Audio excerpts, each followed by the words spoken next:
राधे राधे तथा हरे कृष्णा। सभी भक्तों को मेरा सादर नमस्कार तथा सादर प्रणाम।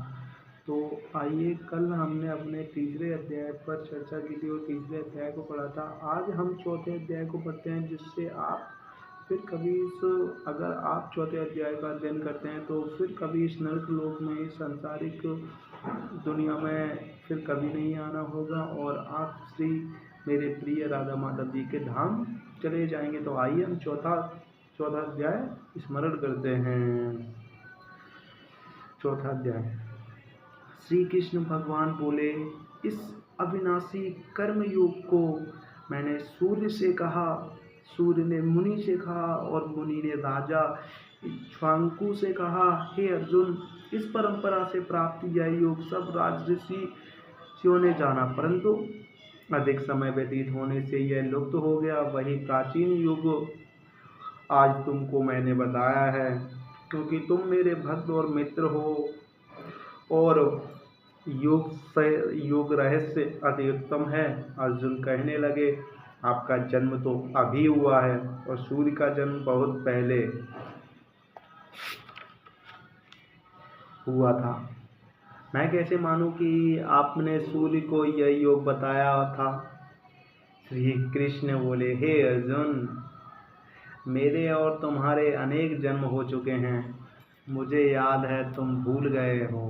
जन्म से रहित अविनाशी संपूर्ण प्राणियों का स्वामी अपनी प्रकृति में स्थित हूँ, तथापि अपनी माया से जन्मता हूँ। हे भारत, जब जब धर्म की हानि होती है और अधर्म का प्राबल्य हो जाता है, तब तब ही मैं जन्म लेता हूँ। साधुओं की रक्षा, पापियों का नाश और धर्म की स्थापना करने के लिए प्रत्येक युग में जन्मता हूँ। जो मेरे इस अलौकिक जन्म और कर्म का तत्व जानता है, वह मृत्यु होने पर फिर जन्म नहीं लेता और मुझ में लीन हो जाता है। इस भांति मोह, भय और क्रोध को त्याग कर मुझ में भक्ति करके और मेरी शरणागति हो, बहुत से मनुष्य ज्ञान रूपी तप से पवित्र होकर मुझ में मिल गए हैं। जो जिस भाव में मेरा पूजन करता है, उसको मैं उसी प्रकार का फल देता हूँ। हे पार्थ, मनुष्य सब प्रकार से मेरे मार्ग का अनुसरण करते हैं, अर्थात यह चाहे जिसकी सेवा करें वह मेरी ही सेवा है। मनुष्य लोक में कर्म सिद्धि की इच्छा करने वाले देवताओं का पूजन करते हैं, क्योंकि इस लोक में कर्म की सिद्धि शीघ्र होती है। मैंने चारों वर्णों की सृष्टि अपने अपने गुण और कर्म से की है। सृष्टि का कर्ता मैं हूँ, तथापि मुझे कर्ता अकर्ता अविनाशी जानो। कर्म मुझको वृद्ध नहीं कर सकते, तथापि कर्म फल में मेरी कामना नहीं है। इस प्रकार जो मुझको पहचानता है, वह कर्मों के बंधन में नहीं पड़ता। अतएव पूर्व पुरुषों के लिए किए हुए कर्म को तू भी कर। हे अर्जुन, कर्म क्या है, अकर्म क्या है, इस विचार में विद्वान की बुद्धि भी चकरा जाती है। उसी कर्म का वर्णन मैं तुमसे करूंगा, जिसके जानने से संसार के बंधन छूटकर मोक्ष के भागी होगे। कर्म, विकर्म और अकर्म तीन का जानना आवश्यक है, क्योंकि कर्म की गति गंभीर है। हे अर्जुन, कर्म करने की कोई कामना नहीं रखता है और जिसके समस्त कर्म ज्ञान रूपी अग्नि से भस्म निर्मल हो गए हैं, उसको पंडित कहते हैं।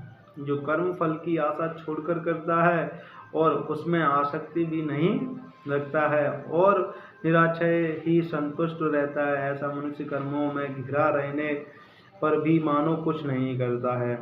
देवयोग से जो कुछ मिल जाए उसी पर संतुष्ट रहता है, जो हर्ष, शोक आदि द्वंद्वों से मुक्त है तथा किसी से ईर्ष्या नहीं करता। कर्म की सिद्धि और या असिद्धि में भेद नहीं समझता, वह कर्म करता हुआ भी उसमें नहीं बनता। जो फल की इच्छा नहीं रखता, वह वासना से दूर हो गया है। ज्ञान में जिसका मन अचल है, जो यज्ञ के कर्म करता है, वे सब कर्म लुप्त हो जाते हैं। हवन करने का पदार्थ भी ब्रह्म है, आहुति देने वाला भी ब्रह्म है। इस प्रकार जिसकी बुद्धि में सब कर्म ज्ञानमय है, उसको ब्रह्म प्राप्त होता है। कोई कर्म योगी देवताओं की पूजा करते हैं और ज्ञान रूपी ब्रह्म रूप अग्नि में यज्ञ रूप से हवन कर परमात्मा का भजन करते हैं। कोई ऐसे हैं जो अपनी इंद्रियों को तथा कर्मों को संयम रूपी अग्नि में होम कर देते हैं, और कितने ही इंद्रिय रूप अग्नि में इंद्रियों के रूप शब्दादि विषयों को होम देते हैं। कितने ही लोग इंद्रियों के सब कर्मों को और प्राणों के कर्मों को आत्मज्ञान से प्रज्वलित संयम रूप अग्नि में होम देते हैं। कोई तो द्रव्य यज्ञ करते हैं, कोई तप यज्ञ, कोई योग यज्ञ, कोई स्वाध्याय और कोई ज्ञान रूपी यज्ञ करते हैं, और कोई प्राणायाम में तत्पर रहने वाले योगी प्राण और अपान वायु में प्राण को रोकते हैं और प्राण वायु में अपान वायु का लय करते हैं। कोई आहार को निरंतर कम करके प्राण को होमते हैं। वे यज्ञ वेत्ता हैं और यज्ञ से ही इनके सब पाप नाश हो जाते हैं। जो यज्ञ से बचे हुए अमृत रूप अन्न को पाते हैं, वे सनातन ब्रह्म को प्राप्त होते हैं। हे अर्जुन, जो यज्ञ नहीं करते हैं उनको यह लोक और परलोक दोनों ही नहीं है। इस प्रकार से बहुत से यज्ञ वेद में विस्तार सहित वर्णित है।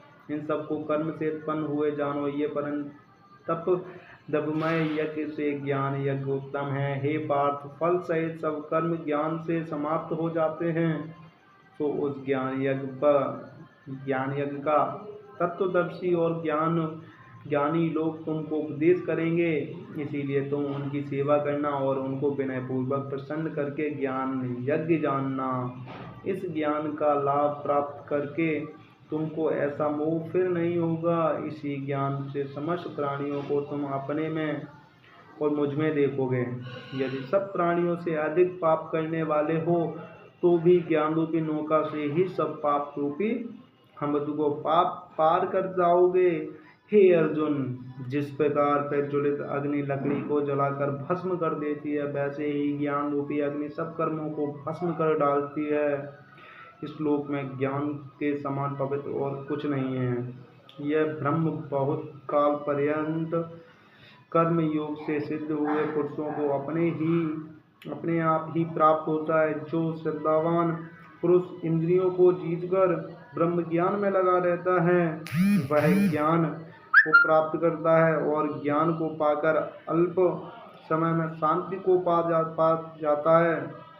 अज्ञानी श्रद्धा रहित और जिसके मन में संदेह है, ऐसे जो पुरुष हैं वह नष्ट हो जाते हैं।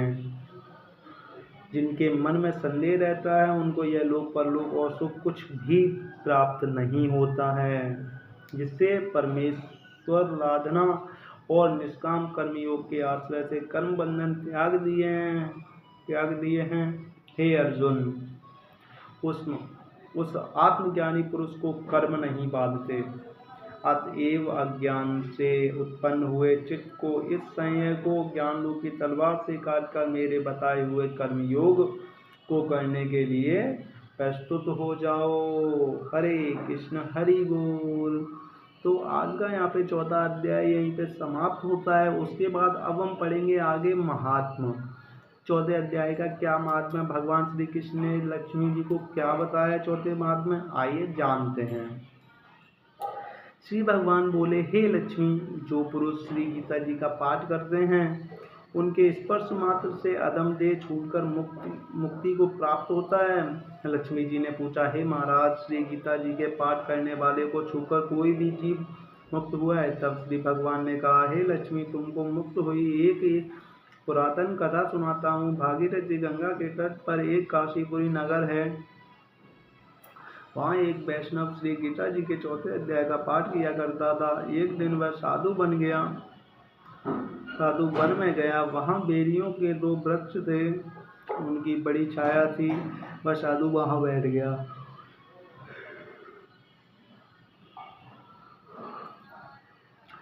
और बैठते ही उसको निद्रा आ गई।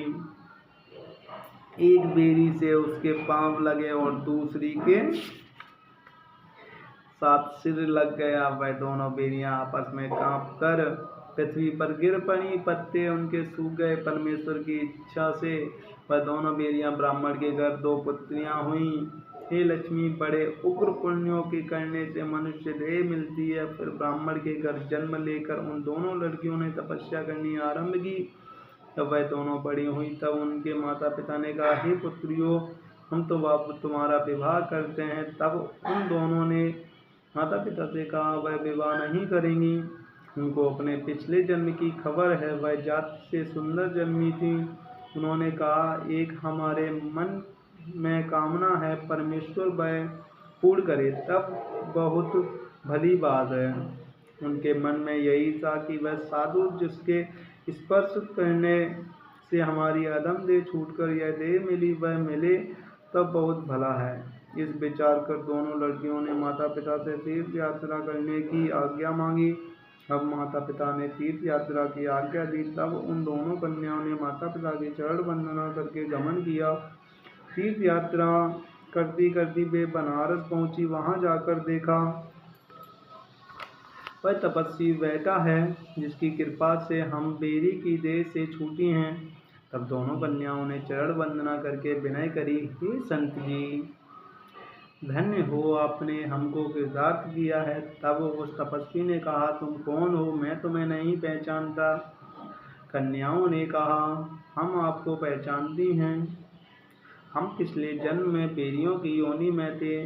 तुम एक दिन वन में आए, तुमको बहुत धूप लगी थी, तब बेरियों की छाया तले आ बैठे।